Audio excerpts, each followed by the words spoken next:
The night was unnaturally quiet in the forests of Vermont, the kind of silence that felt alive, breathing and watching. The sky above the fig trees was covered in a blanket of clouds, blotting out the moon. The only sound came from the tires of a dusty old car crunching over a narrow, dirt road that seemed to stretch endlessly into nowhere. Inside the car, 4 college friends laughed nervously, trying to hide the unease gnawing at the back of their minds. Emily sat in the passenger seat, clutching a flashlight in her lap, even though the headlights were still on. Jack drove, his usual bravado showing as he smirked. "Come on, it's just an old house." A weekend in the woods, what could go wrong? Sarah, in the back seat, shook her head. Every time someone says that in a horror movie, they're the first to die. David laughed, the skeptic of the group, rolling his eyes. "Relax, it's just an abandoned cabin. No ghosts, no monsters. Just creaky wood and bad plumbing." But when the car finally stopped in front of the infamous Blackwood Cabin, silence smothered them like a heavy blanket. The laughter died instantly. The forest around them seemed unnaturally still. No wind, no rustling leaves, no insects, no animal calls. Just silence. The cabin stood crooked and skeletal, its roof sagging, its windows like blind eyes staring out into the night. A faint odor of mildew and rot wafted from it, carried on an air that seemed thicker than normal. They carried their bags inside, but none of them could shake the heavy feeling in their chests. The floorboards groaned beneath their feet, and the smell inside was worse, like wet earth mixed with something that had been dead too long. Emily wrinkled her nose. "God, it stinks in here." Jack chuckled nervously, setting down a lantern on the dusty table. "Adds to the atmosphere, right?" Sarah noticed a rocking chair in the corner. Its paint was chipped and the seat was covered in a thin film of dust, but it swayed gently back and forth, even though no one touched it. She froze, her mouth going dry. "Guys, do you see that?" David leaned over, shrugged. Old houses shift. Probably just air coming in through the cracks. But when Sarah put her hand near the chair, the air was still. The fireplace was cold, yet ashes remained inside, fresh enough to suggest someone had burned wood there not long ago. "I thought no one had been here in 50 years, Emily muttered. Jack waved it off, trying to mask his unease. "Maybe local kids sneak in. Nothing to worry about." As night settled in, they played cards around the lantern, the flickering light casting long, jagged shadows across the room. Every creak of the wood made them glance nervously at one another. Emily suddenly dropped her cards. "I swear someone just walked past the window." Jack stood immediately, flashlight in hand, and stormed outside. The others waited, straining their ears. After a moment, Jack called back, his voice uneasy. "There's nothing out here.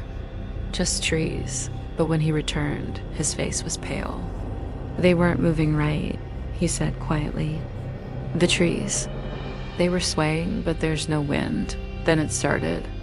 Sarah gasped, pointing to the cards. A small, wet droplet had landed on hers. She touched it, and her fingers came back red, blood. Their eyes darted upward at the ceiling. More drops fell, warm and fresh, spattering onto the table. But there was nothing above them, no attic, no leaks.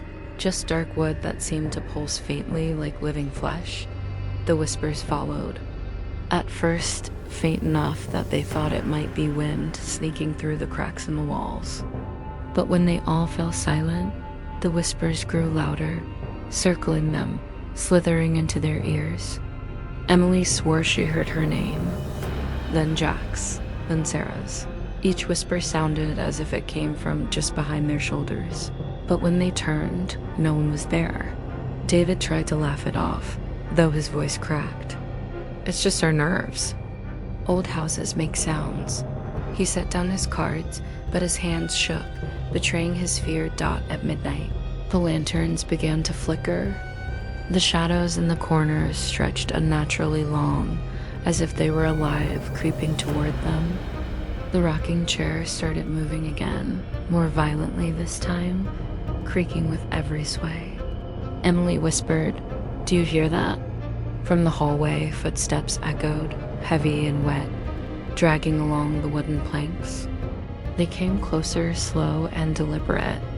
Jack shined the flashlight down the hall. His breath caught in his throat.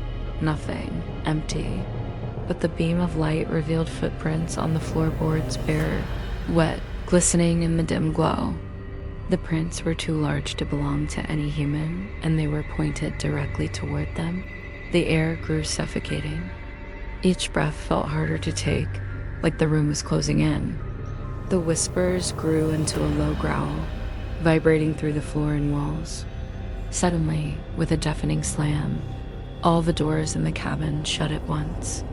The lantern blew out, plunging them into complete darkness. The cabin exhaled. The darkness pressed in on them like a living thing.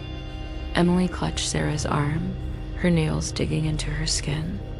Jack fumbled with the flashlight, its weak beam flickering before it finally came to life.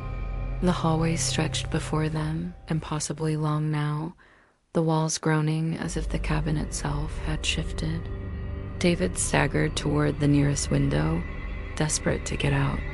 "We're not staying in here another second," he said, his voice cracking.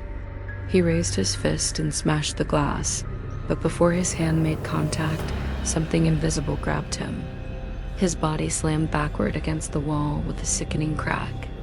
He screamed as blood spilled from the back of his skull, dripping down the wood like paint. He tried to push himself up, but his nose and ears began to pour thick black ooze. His teeth rattled against the floor, one by one popping free from his gums until his mouth was a ruined mess of blood and bone. His eyes rolled back, his body twitching in spasms before he fell silent. Emily screamed, covering her mouth, but the sound was drowned out by a deep, guttural groan that seemed to rise from beneath the floorboards. The boards themselves buckled, splitting down the center.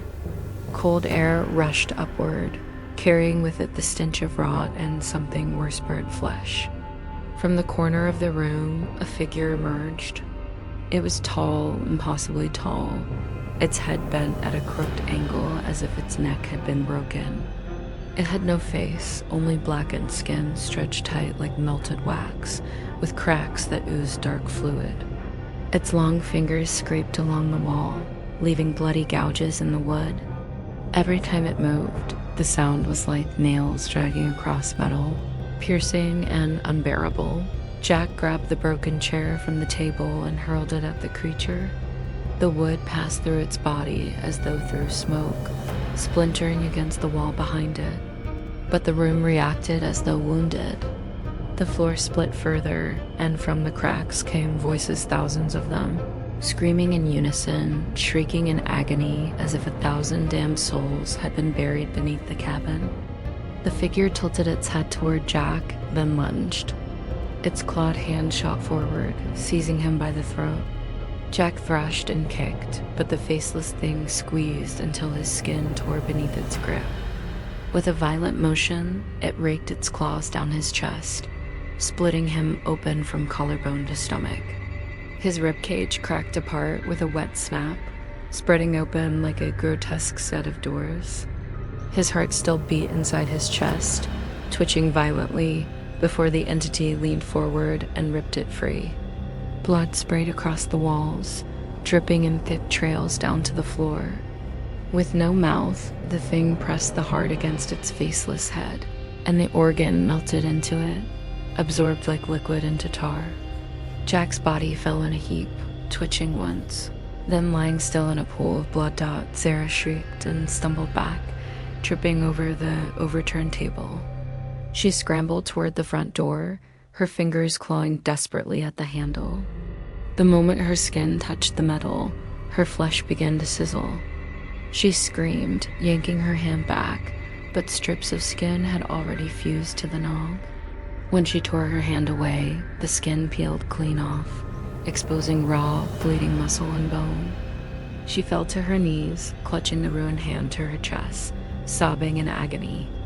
The smell of burning flesh filled the room. Emily tried to pull Sarah away, but skeletal hands burst from the cracked floor beneath them. Dozens of bone-white arms reached out, their fingernails jagged and broken, clutching at her legs. Emily screamed, kicking frantically, but the grip was like iron. The hands dragged her downward, pulling her into the widening crack. Her nails tore from her fingers as she clawed at the wooden floorboards, leaving streaks of blood in her wake. "Help me!" she screamed, her voice shattering.